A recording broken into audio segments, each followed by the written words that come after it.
So, the season 2 finale of Loki arrived, and boy oh boy was it a doozy.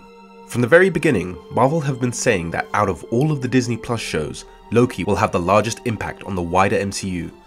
With season 1, we saw that they were right, and with season 2, we saw that what they said was an understatement. So let's just get this out of the way. I loved the finale. The writing, the acting, the pure emotion dripping from almost every scene, the impossible dilemma, solved through sacrifice.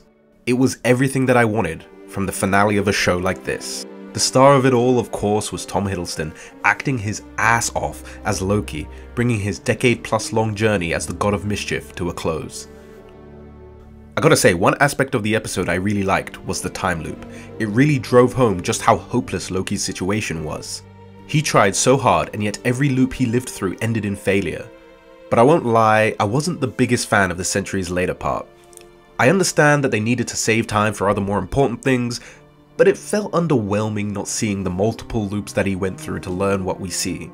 Although its saving grace is showing a Loki who knows everything that is going to go wrong and yet still isn't able to succeed.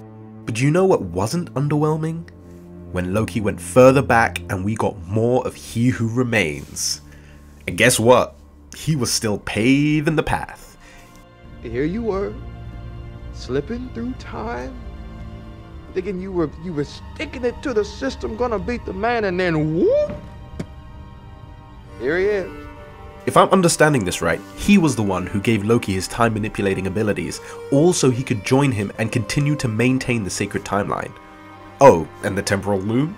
A failsafe. This guy has contingencies on top of contingencies.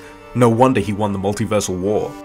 But of course, he does end up being defeated when Loki does something he could have never planned for. Be selfless. He sacrificed himself to be the heart of a new aspect of the multiverse spawned from the sacred timeline, the Yggdrasil tree. Which, I gotta say, I was blown away when it zoomed out and showed it. One of my favorite moments in any Marvel property. And yes, finally, Loki has his glorious purpose, despite its glorious burden. Weirdly, something I also liked in this finale was the lack of action. There was no grand fight scene at the end or epic clash. This wasn't a problem that could be solved with fists.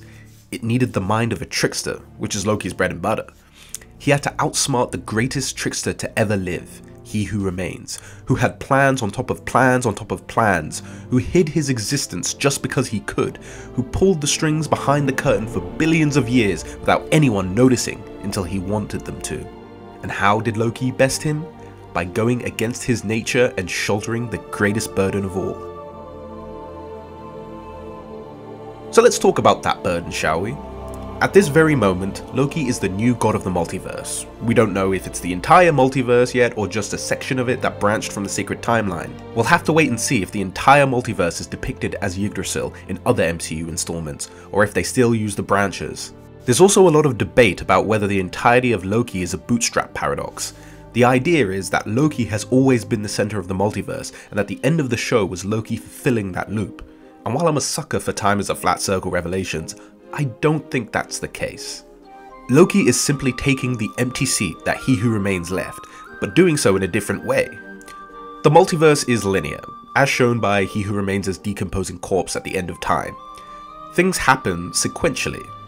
The multiverse existed pre-Loki, and this Yggdrasil form is clearly a new aspect. We've seen the multiverse be depicted before, and it looked nothing like this. Also, the time stone isn't green because of Loki. Let's just throw that theory right out the window.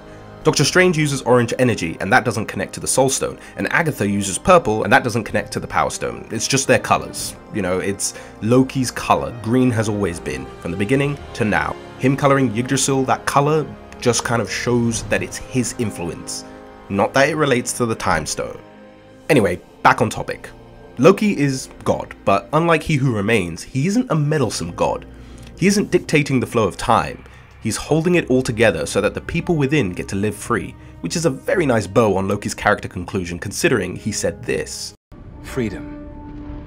Freedom is life's great lie. Once you accept that, in your heart,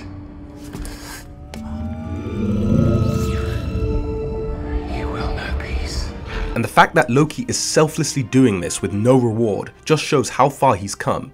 He's on the throne, but it's not one of glory and power. In a way, it's suffering. He can't be with the people he loves, and he has to remain alone to make sure that they're safe.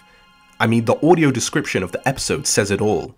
Loki's pale face appears impassive as he sits surrounded by the branches. As the view moves in closer, his tired, glassy eyes reveal a heartbroken expression. This is a god taking on a truly glorious burden to give the multiverse freedom, not a god who shapes it as they see fit. I mean, if he could, the TVA wouldn't be looking for Kangs. Loki would just snap his fingers and all Kang variants would just disappear. So clearly, Loki is and isn't all-powerful. He is because he's holding the multiverse together with his bare hands, and he isn't because it's taking everything he has just to do that. In mythology, we see similar burdens. The Titan Atlas, who was made to hold up the sky in Greek myth, Nut, the ancient Egyptian sky goddess who was forcefully separated from her husband Geb, the god of earth, and Loki himself being bound to the roots of Yggdrasil as poison drips into his eyes. But in this instance, this burden wasn't a punishment, it was a choice. Now, my initial prediction for the finale was that Loki would become a version of Avenger Prime, a Loki who recruited Avengers from across the multiverse to fight a multiversal threat. I assumed that they would simply tweak the story and replace the multiversal masses of evil with Kang. But I won't lie, I much prefer this center of the multiverse Loki, who by the way is not the god of stories. I see a lot of people calling him that, but that is not the case. It was just a theory that wandered a little too close to the realm of fact. God of Stories Loki is a completely different aspect of the character, one who is much more carefree trickster than benevolent god. Although, in a way, both were born from ego death, and that's something I love about Loki. Loki is always changing, and he is one of the rare instances of comic book characters changing for the better. He's had a consistent character arc that always moves forward, and even when other writers take him out of the box to play and try to revert him back to a villain, he's put back on track right afterwards, and his development is maintained.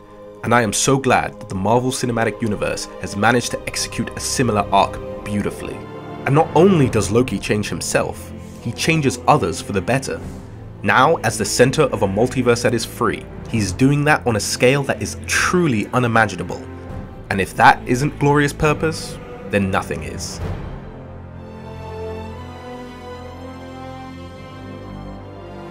Hey, how's it going? Thanks for watching this video. If you liked it, there's a couple more, and feel free to subscribe. I've also got another video that I just put out about Loki and his nature of change and how he changes others. If you wanted to delve more into that, see what I meant by that, then take a look. And thanks again. Have a good one.